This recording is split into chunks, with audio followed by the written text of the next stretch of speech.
I've got a quick question for you before we start this episode. If an industry has more businesses trading in it right now than at any point in record, an actual all-time high, what problem does a register solve?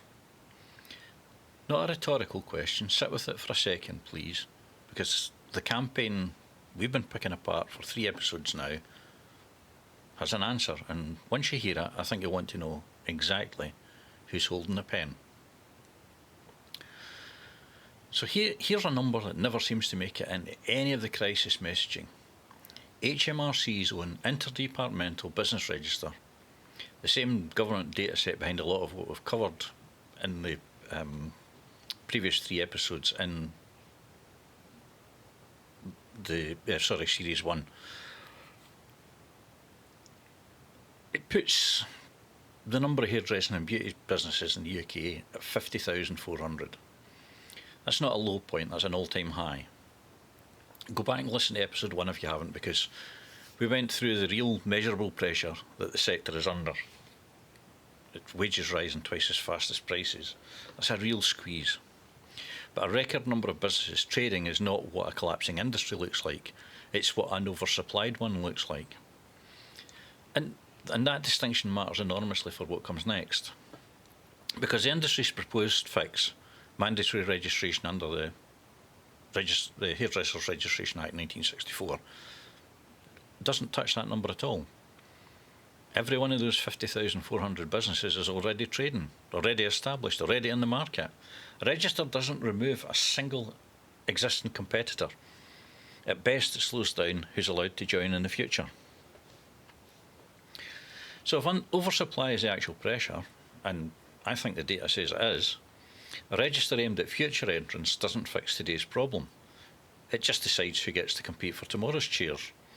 And that's a very different question from the one the campaign is actually asking you to care about.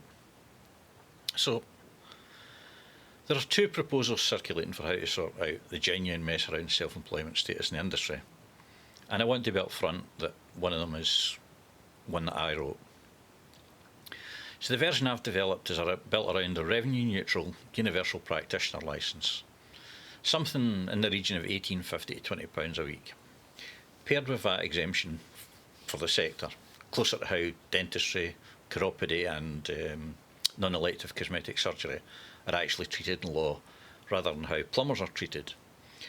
It doesn't hand new gatekeeping powers to any existing trade body. It's designed to be revenue neutral to the Exchequer and administratively simple. The other proposal, the one actually been pushed to Parliament, is to make the voluntary register under the Hairdressers Registration Act 1964 mandatory, administered in practice by the Hairdressing Council, the same body we've already spent an entire episode picking apart for describing itself as sitting under a regulator that turned out to be itself.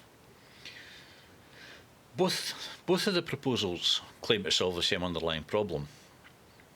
They are not, however, remotely like the same proposal.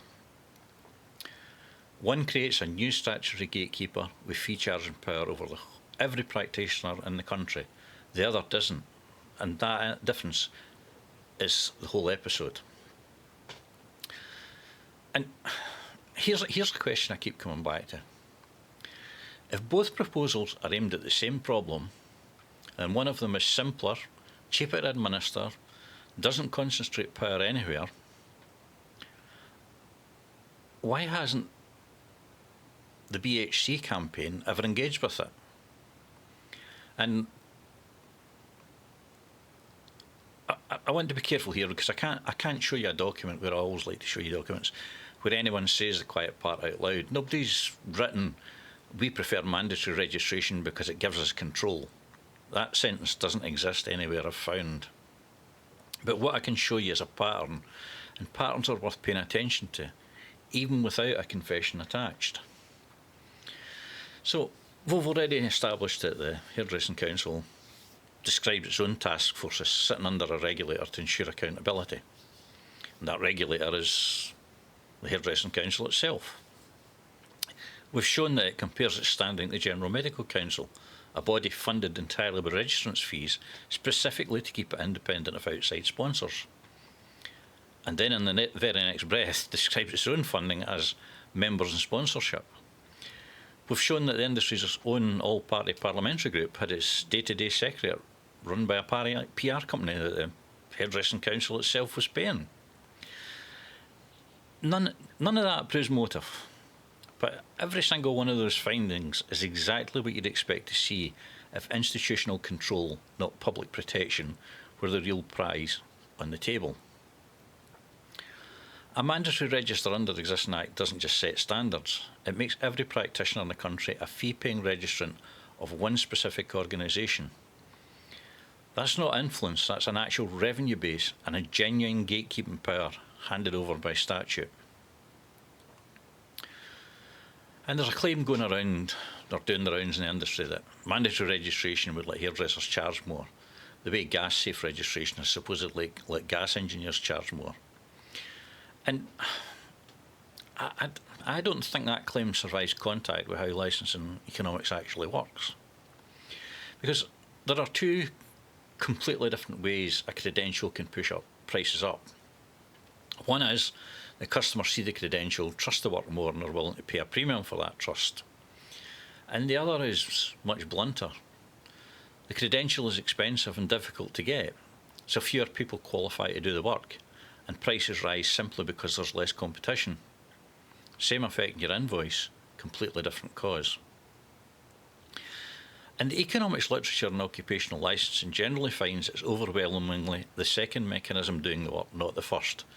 Customers usually can't actually observe or price in the quality difference a licence represents. They just end up facing fewer providers. And gas safe specifically is something hairdressing doesn't, a genuine severe public safety justification. Get gas work wrong and people can die from an explosion or carbon monoxide poisoning. That's why the law requires it, full stop, no ifs or buts.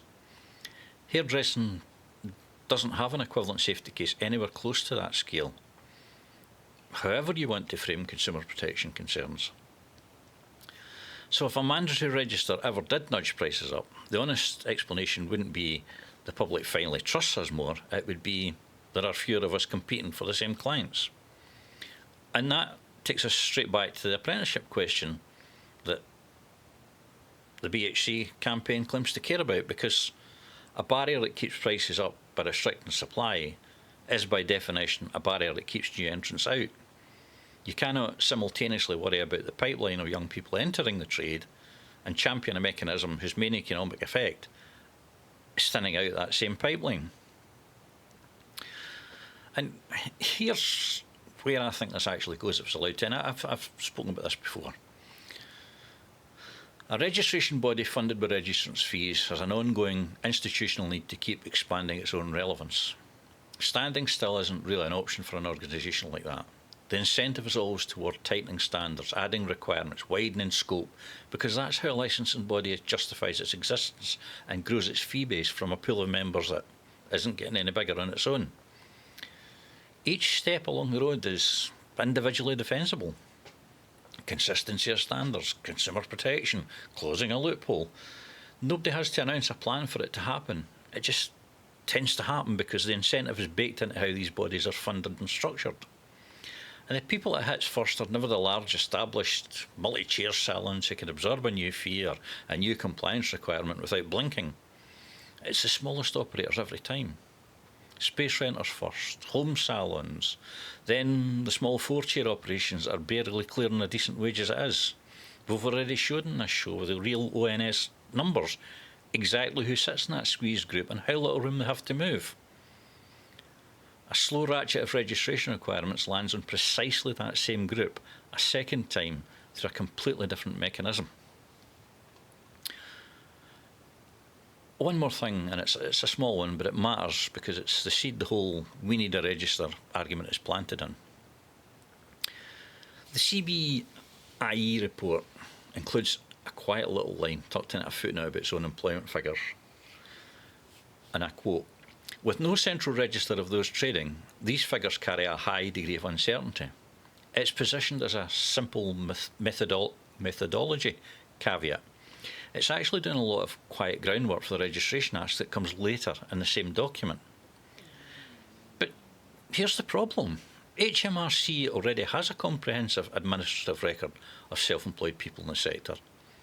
Every genuinely self-employed hairdresser, beautician, nail tech filing a self-assessment tax return is already tracked by SIC code through HMRC's own real-time information and survey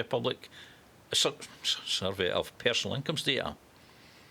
That's the exact same data I've used in this show to build a clearer, more reliable picture of this industry than the CBIE report itself manages. There isn't a data vacuum here. There's a choice to use a smaller, noisier household survey instead of the administrative data that already exists, because the noisier number is the one that supports the argument. And I can tell you, last year or the year before, I honestly can't remember, I actually phoned one of the co-founders of the Salon Employers Association, which is the lead organisation in British Hairdressing Consortium, and obviously that speaks most for it. I actually phoned that person and offered our data, and they told me that it was wrong. So the data we have is from Freedom of Information requests to HMRC. Now, I'm sure if you're sitting there as an employer at the moment, you aren't submitting real-time information for employees that you don't have and paying employers' national insurance contributions from employees you don't have. So that figure, the employment figure, I think it's 161,000 odds just now, it's gold standard. And the same for the 210,000 self-employed, because they're submitting self-assessment forms and paying tax. So there's no way is that data wrong. So we have the data. We don't need anything else. So the justification for needing a brand new statutory register, and I quote, "We simply don't have the data," doesn't hold up. The data already exists. It's just held by HMRC instead of by the Hairdressing Council. And that, again, is the whole question this episode keeps circling back to. Not whether good data or good standards matter, but who gets to hold them. And I want to be really clear about something before I let you go, because it's the whole reason this show works the way it does. None of this means consumer protection doesn't matter. It absolutely does. Or that bad practice and unsafe operators don't exist. We know they do. And a serious conversation about standards in this industry is a genuinely worthwhile one to have. What this episode means is something narrower and I think more important. The specific mechanism being pushed, mandatory registration under an existing act, administered by a body that has repeatedly described itself in ways that don't survive being checked, deserves real scrutiny before Parliament hands it statutory teeth. A real problem doesn't require the first proposed fix to be accepted uncritically. It requires the best fix properly examined and openly compared to the alternatives on the table. So, we're 4 episodes in now, so let me draw the thread together. Episode 1, a real measurable problem, the wage price gap. That exists independent of anyone's lobbying. Episode 2, a campaign stretching the real data past what it could support. A narrowed data set, a broadcast figure with a margin of error bigger than the crisis it was used to prove. Episode 3, evidence that didn't agree with itself, a regulator that both exists and doesn't. Tribunal cases that prove the opposite of what they were cited for. A parliamentary group that quietly stopped existing while the website kept describing it as thriving. And this is the one underneath all of them. It's not just the evidence is the evidence good, but to actually benefits if Parliament acts on it anyway. A record number of businesses trading. A fix that doesn't touch that number. A specific organisation positioned to become the statutory gatekeeper for every practitioner in the country if it succeeds.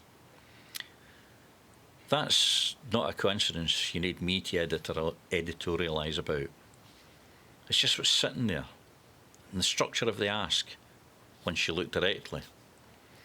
And I'd also like to say, with regards to this VAT campaign, with regards to mandatory registration, whatever, we've showed how inflation would eat up a VAT cut within 18 to 24 months.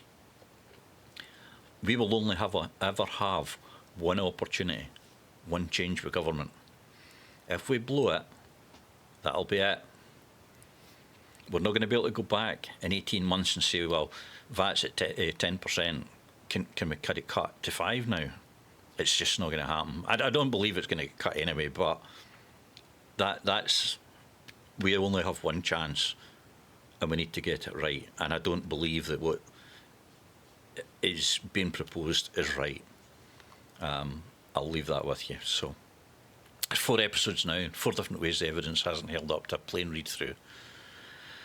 And I know how that sounds, like I've made up my mind and I'm just finding reasons. So I want to say the same thing I said back in episode 1. The underlying pressure on this industry is real, and I am not and never have pretended otherwise.